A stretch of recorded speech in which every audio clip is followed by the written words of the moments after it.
Le Christ nous aime et il nous a délivrés de nos péchés par son sang. Il a fait de nous le royaume et les prêtres de Dieu son Père. Alléluia. Au nom du Père et du Fils et du Saint-Esprit, Amen. le Seigneur soit avec vous. Avec votre esprit.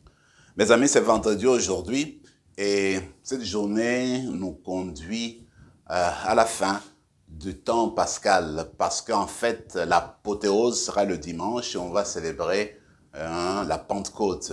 Alors, nous tendons vers la fin, petit à petit, du temps pascal et curieusement, même dans les lectures, c'est pratiquement la même chose. Nous tendons vers la fin du livre des Actes des Apôtres et aussi même l'évangile qui sera lu. C'est pratiquement la fin de l'évangile selon Saint Jean au chapitre 21 qui est le dernier chapitre.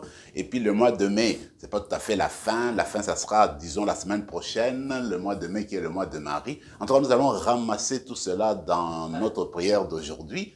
Et que le Seigneur nous accompagne en tout ce que nous faisons. Peut-être que nous devons avoir une pensée spéciale pour les Oblats, dont c'est la fête de leur fondateur aujourd'hui, Sainte Jeune de Mazenod. Alors ce qu'on va faire, vous savez que les Oblats ont été ici depuis le début de l'église d'Ottawa et même de la ville d'Ottawa. Nous allons demander que le Seigneur continue à les bénir là où ils sont aujourd'hui et même dans le monde entier par où ils travaillent, que le Seigneur bénisse leur mission.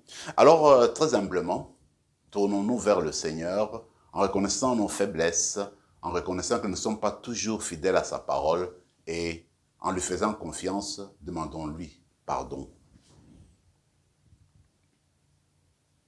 Seigneur, accorde-nous ton pardon. Nous avons péché contre toi Montre-nous ta miséricorde. et nous serons sauvés. Que Dieu Tout-Puissant nous fasse miséricorde, que nous pardonne nos péchés, nous conduise à la vie éternelle. Amen. Seigneur, prends pitié. Seigneur, prends pitié. Ô Christ, prends pitié. Ô Christ, prends pitié. Seigneur, prends pitié. Seigneur, prends pitié. Prions le Seigneur. Seigneur, pour nous ouvrir la vie éternelle, tu as exalté ton Christ dans la gloire et tu nous as envoyé ton esprit de lumière. Fais qu'en participant à une telle grâce, nous soyons plus dévoués à te servir et obtenions une plus grande foi. Par Jésus-Christ, ton Fils, notre Seigneur, qui règne avec toi et le Saint-Esprit, maintenant et pour les siècles des siècles. Amen.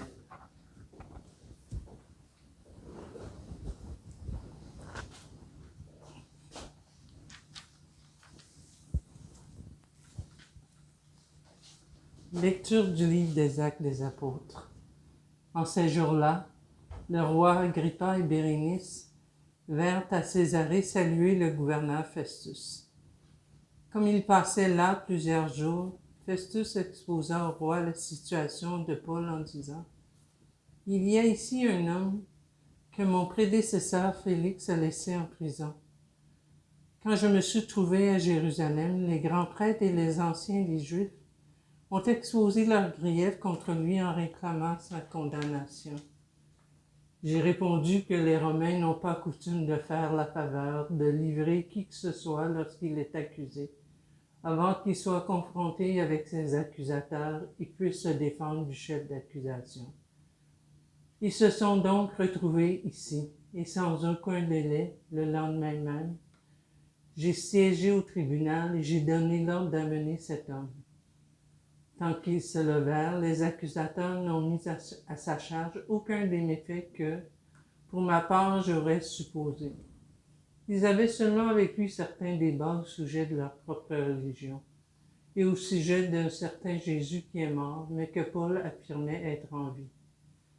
Quant à moi, embarrassé devant la suite à donner à l'instruction, j'ai demandé à Paul s'il voulait aller à Jérusalem pour y être jugé sur cette affaire.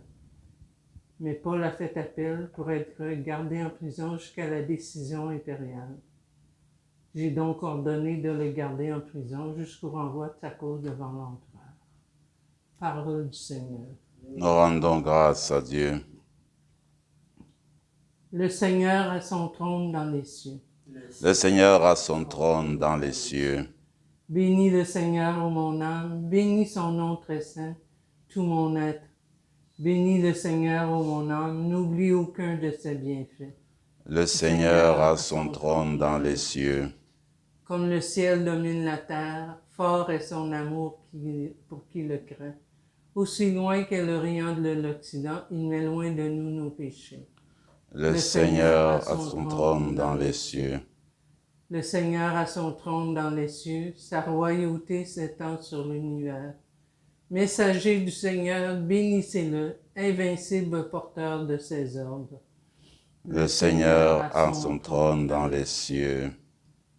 Alléluia, Alléluia. L'Esprit Saint vous enseignera tout et vous fera souvenir de tout ce que je vous ai dit. Alléluia.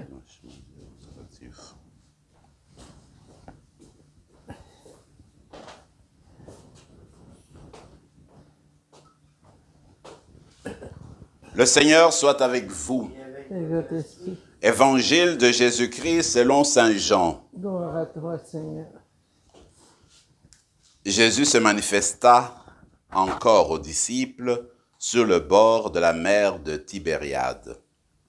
Quand ils eurent mangé, Jésus dit à Simon-Pierre, « Simon, fils de Jean, m'aimes-tu vraiment plus que ceci ?» Il lui répond, « Oui, Seigneur, toi tu le sais, je t'aime. » Jésus lui dit, « Sois le berger de mes agneaux. » Il lui dit une deuxième fois, « Simon, fils de Jean, m'aimes-tu vraiment ?» Il lui répond, « Seigneur, toi tu le sais, je t'aime. » Jésus lui dit, « Sois le pasteur de mes brebis. » Il lui dit pour la troisième fois, « Simon, fils de Jean, m'aimes-tu » Pierre fut peiné parce que la troisième fois, Jésus lui demandait, « M'aimes-tu » Il lui répond, « Seigneur, tu sais tout, tu sais bien que je t'aime. » Jésus lui dit, « Sois le berger de mes brebis. Amen, amen, je te le dis, quand tu étais jeune, tu mettais ta ceinture toi-même pour aller là où tu voulais. Quand tu seras vieux, tu étendras les mains, et c'est un autre qui te mettra ta ceinture pour t'amener là où tu ne voudrais pas aller. » Jésus disait cela pour signifier par quel genre de mort Pierre rendrait gloire à Dieu. Et sur ce mot, il lui dit, « Suis-moi. » Acclamons la parole du Seigneur. Louange à toi, Seigneur Jésus.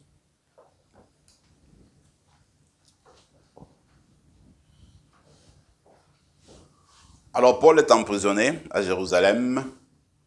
Et voilà que il s'appuie sur son droit de citoyenneté romaine. Parce qu'il va dire, comme il est citoyen romain, parce que vous savez que Paul avait la citoyenneté romaine, avait dit, voilà, comme romain, je voudrais être jugé par l'empereur. C'est-à-dire, je vais être jugé par le tribunal contrôlé par les Romains. C'est ainsi que le gouverneur Festus s'organisera pour envoyer Paul à Rome. Voilà comment Paul va arriver à Rome.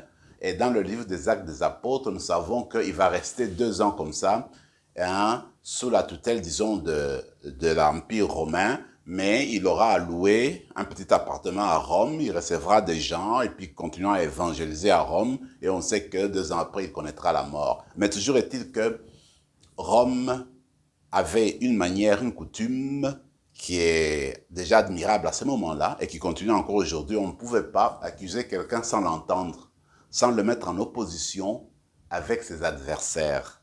En fait, Paul fait recours au droit humain, à son droit à lui comme citoyen romain. En réfléchissant, je me suis dit, mais en fait, dans la culture d'aujourd'hui, dans le monde d'aujourd'hui, nous nous appuyons beaucoup sur le droit humain et c'est avec raison. Le droit humain, en fait, quand on réfléchit, sont nés certainement de l'approfondissement de la parole de Dieu de l'Évangile. Dieu respecte la personne humaine. Dieu a créé l'être humain à son image. Et quand on étudie comment on a formulé le droit humain, eh bien, on voit bien qu'il y a des traces, qu'il y a d'affinités avec la parole de Dieu. Pour dire, nous les chrétiens et chrétiennes devons être les premiers à défendre les personnes, à défendre les droits des personnes, la liberté, parce que Dieu lui-même respecte notre liberté. Savez-vous que Dieu, quand tu lui dis non, il ne va pas venir te pousser dans le dos. Dieu, toujours, il nous accueille dans la liberté. Et il veut que nous l'aimions dans la liberté. Il veut que nous le servions dans la liberté. Alors, la liberté, c'est ce que Dieu nous a donné. Et Dieu ne viendra jamais nous l'arracher parce que il tient compte de ce que nous sommes. Alors, à la manière de Dieu, nous devons aussi respecter les autres personnes. Nous devons veiller à ce que dans le monde entier, partout où on est, comme Église chrétienne, comme disciples du Christ, eh bien, que chaque être humain soit respecté comme image de Dieu. Ensuite, nous n'allons pas faire comme la culture actuelle qui s'appuie beaucoup seulement sur le droit humain, mais il faut penser aussi au devoir. Parce que finalement, quand on s'appuie trop au droit humain, ça devient comme un égoïsme. On veut être au centre de tout et tout le monde doit nous servir. Mais en fait, il faut trouver l'équilibre évangélique, justement. Nous respectons les autres, je demande qu'on me respecte, on respecte mes droits, mais je veille aux autres, je fais mon devoir pour rendre service dans la communauté. Et c'est ça que Paul fait. Alors, quand il est emprisonné et qu'il est accepté dans le droit romain, alors il va continuer à desservir l'Église de Dieu. C'est en étant en prison qu'il va continuer à écrire certaines lettres pour redynamiser les églises qu'il a fondées, pour réconforter les âmes des chrétiens et des chrétiennes de ce moment-là. Donc, en fait, il faut toujours trouver cet équilibre, évangéliser, respecter l'être humain et nous mettre au service de l'être humain. L'évangile, évidemment, je le trouve aussi très intéressant. Beaucoup de pères de l'Église aimaient à dire que, en fait, il faut se référer au triple reniement de Pierre. Parce que vous vous rappelez, avant la passion, eh bien, Pierre, devant tout le monde, va renier. En très peu de temps, il va renier Jésus 3 fois, comme s'il ne le connaissait pas. Alors, les pères de l'Église aimaient à dire, après la résurrection, c'est comme si Jésus redemandait un nouvel engagement de Pierre. Il dit 3 fois, est-ce que tu m'aimes? Est-ce que tu m'aimes? Est-ce que tu m'aimes? Et Pierre dit, oui Seigneur, tu sais que je t'aime. Mais quand on fait une réflexion, c'est seulement que Pierre, à l'époque, avant la résurrection, c'est vrai qu'il aimait Jésus de tout son cœur, mais peut-être qu'il s'appuyait trop sur ses propres forces, sur son propre dynamisme. Il dit, non Seigneur, moi je ne te réunirai jamais, je te suivrai, je te donnerai ma vie pour toi. Même si tous les autres t'abandonnent, moi je serai avec toi. Peut-être qu'il était sincère, mais il avait oublié notre faiblesse humaine. Il avait oublié qu'en matière spirituelle, en matière de spiritualité, il faut toujours le concours de l'esprit, il faut l'espace de Dieu. Alors pour suivre Jésus, pour aimer Jésus, il nous faut toujours cette grâce, cette présence de l'esprit pour nous soutenir, nous aider. C'est vrai que nous aimons Jésus, comme le dit Pierre, mais nous avons encore besoin de l'esprit qui vienne nous aider à l'aimer vraiment. Donc reconnaître un peu son humilité, ce que Pierre reconnaît maintenant, il dit Seigneur, tu sais tout, tu sais dans mon cœur. J'étais faible, j'étais renié, tu le sais, mais tu sais que je t'aime, tu vois dans mon cœur. Alors c'est ça qu'on peut dire aussi, le Seigneur nous regarde, il voit nos faiblesses, il voit depuis que nous sommes devenus des croyants, des croyantes, comment nous sommes engagés, il arrête comment nous sommes tombés des fois dans notre vie de spiritualité, dans notre vie chrétienne, combien de fois on a été infidèles à l'évangile. Alors tout cela, très humblement, on se tourne vers le Seigneur, Seigneur, malgré tout, je t'aime. Tu regardes mon cœur, tu vois les efforts que j'ai faits, j'essaie d'avancer. Ça, c'est la foi de Pierre. Et ce qui est beau, c'est de voir que Jésus revient sur Pierre. Il revient avec sa miséricorde. Parce qu'il aurait dit, celui-là que j'ai choisi comme prince des apôtres, comme responsable des apôtres, m'a renié 3 fois. Moi, je ne vais pas compter sur lui. Il faut que j'en choisisse un autre pour devenir le responsable. Non, il revient à Pierre. Et puis il regarde son cœur. Avec sa miséricorde, il lui pardonne. Il dit encore, paix, mes brebis.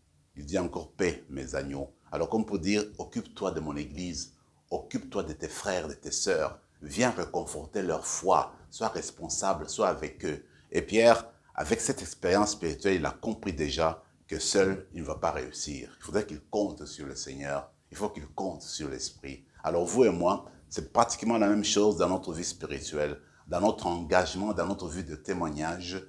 Ne nous appuyons pas seulement sur nos efforts humains, pas seulement sur notre moi.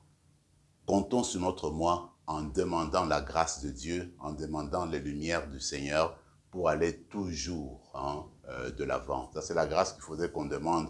Et surtout que l'Esprit Saint, justement, l'effusion de l'Esprit Saint, nous l'attendons ce dimanche.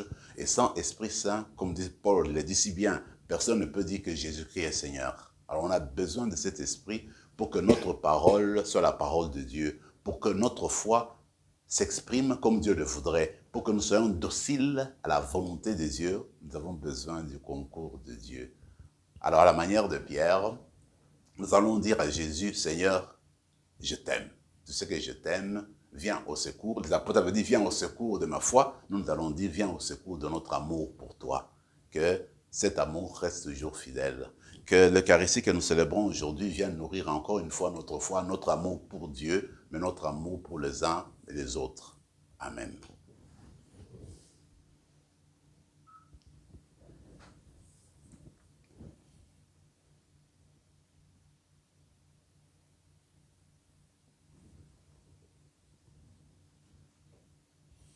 Tu es béni, Seigneur, Dieu de l'univers, toi qui nous donnes ce pain, fruit de la terre et du travail des hommes et des femmes. Nous te le présentons, il deviendra le pain de la vie. Béni soit Dieu, toujours.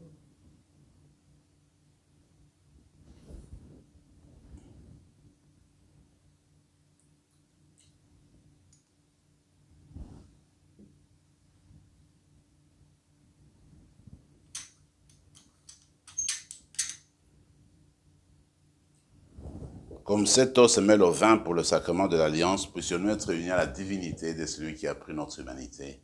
Tu es béni, Seigneur, Dieu de l'univers, toi qui nous donnes ce vin, fruit de la vigne et du travail des hommes et des femmes.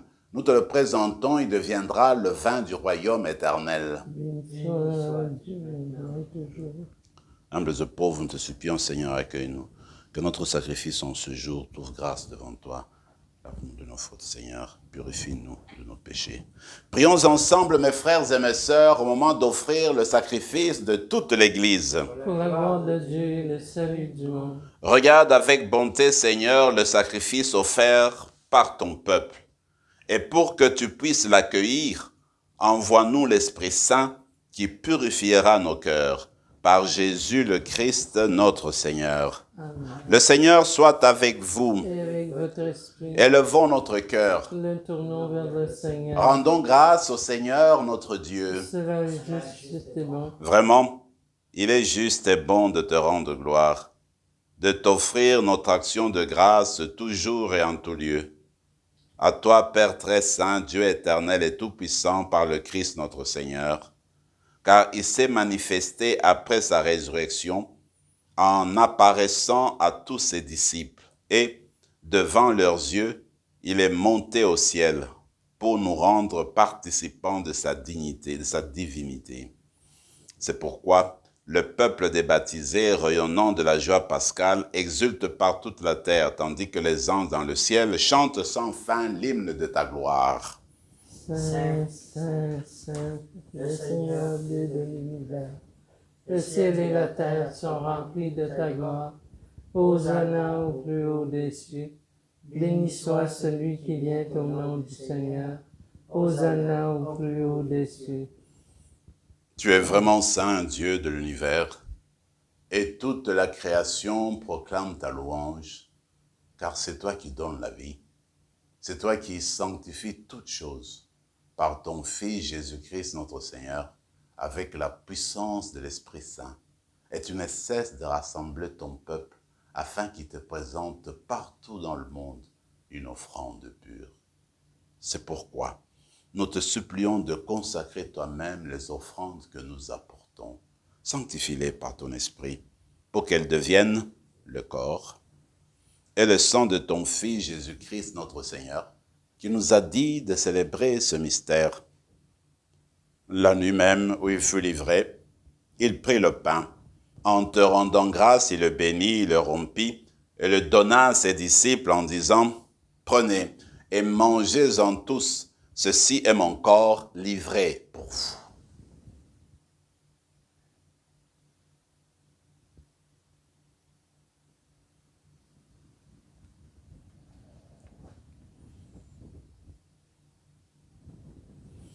De même, à la fin du repas, il prit la coupe. En te rendant grâce, il la bénit et la donna à ses disciples en disant, « Prenez et buvez-en tous, car ceci est la coupe de mon sang, le sang de l'alliance nouvelle et éternelle, qui sera versé pour vous et pour la multitude en rémission des péchés. Vous ferez cela en mémoire de moi. »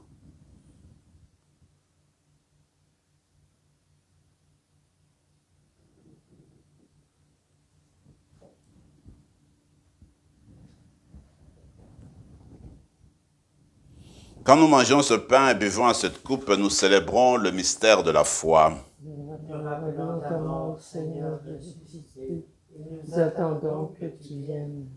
En faisant mémoire de ton Fils, de sa passion qui nous sauve, de sa glorieuse résurrection et de son ascension dans le ciel, alors que nous attendons son dernier avènement, nous présentons cette offrande vivante et sainte pour te rendre grâce.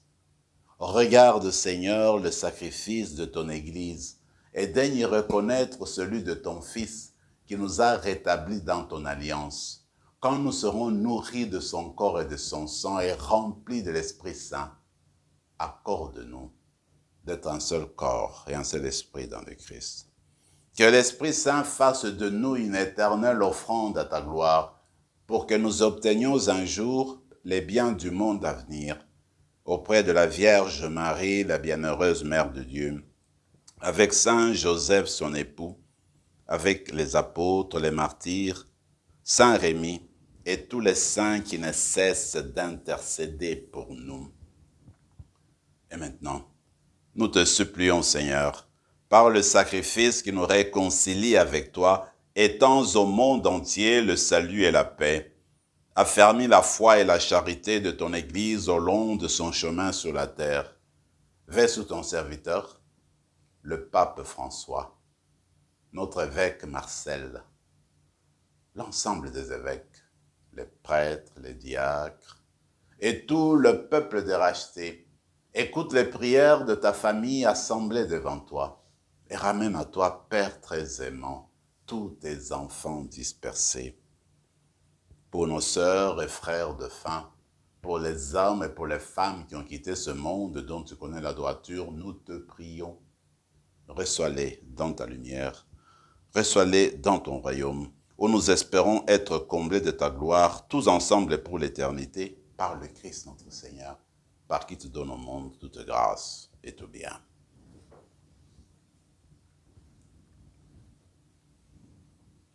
Par lui, avec lui et en lui, à toi, Dieu le Père Tout-Puissant, dans l'unité du Saint-Esprit, tout honneur et toute gloire pour les siècles des siècles. Amen. Unis dans le même esprit, nous pouvons dire avec confiance la prière que nous avons reçue du Sauveur.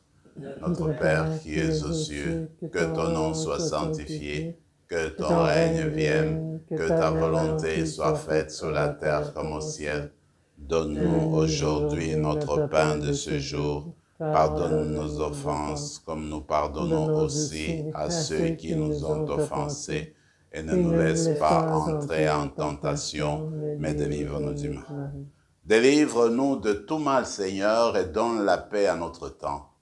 Par ta miséricorde, libère-nous du péché, rassure-nous devant les épreuves en cette vie où nous espérons le bonheur que tu promets et l'avènement de Jésus-Christ, notre Sauveur. Car c'est à toi qu'appartiennent le règne, la puissance et la gloire pour les siècles des siècles. Seigneur Jésus-Christ, tu as dit à tes apôtres, je vous laisse la paix, je vous donne ma paix.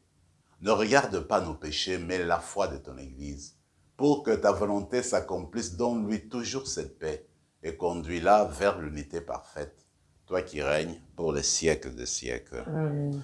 Que la paix du Seigneur soit toujours avec vous. Et avec votre esprit. Agneau de Dieu. Qui enlève le péché du monde, prends pitié de nous. Que le corps de Agneau de Jésus-Christ. Dieu qui enlève le péché du monde, Seigneur, prends secours. pitié de nous.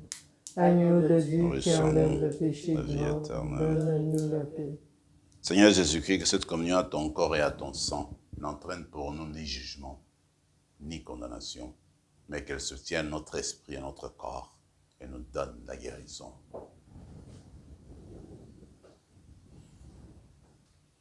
Heureux les invités au repas du Seigneur. Voici le ressuscité, celui qui nous envoie l'Esprit. Il est l'agneau de Dieu qui enlève le péché du monde.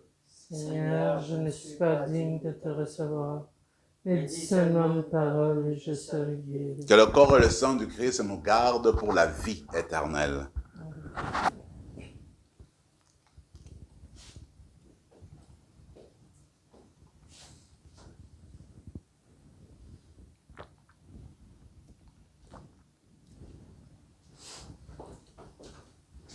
Corps du Christ. Corps de Christ. Amen.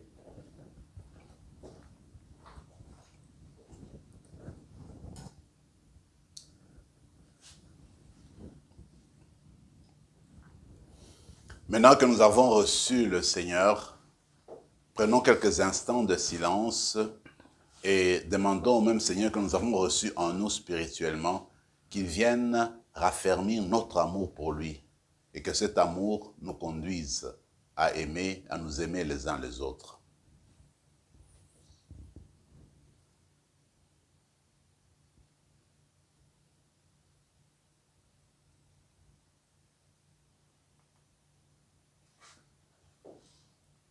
Quand Viendra viendra l'Esprit de vérité, dit Jésus, il vous guidera vers la vérité tout entière. Alléluia. Prions encore le Seigneur.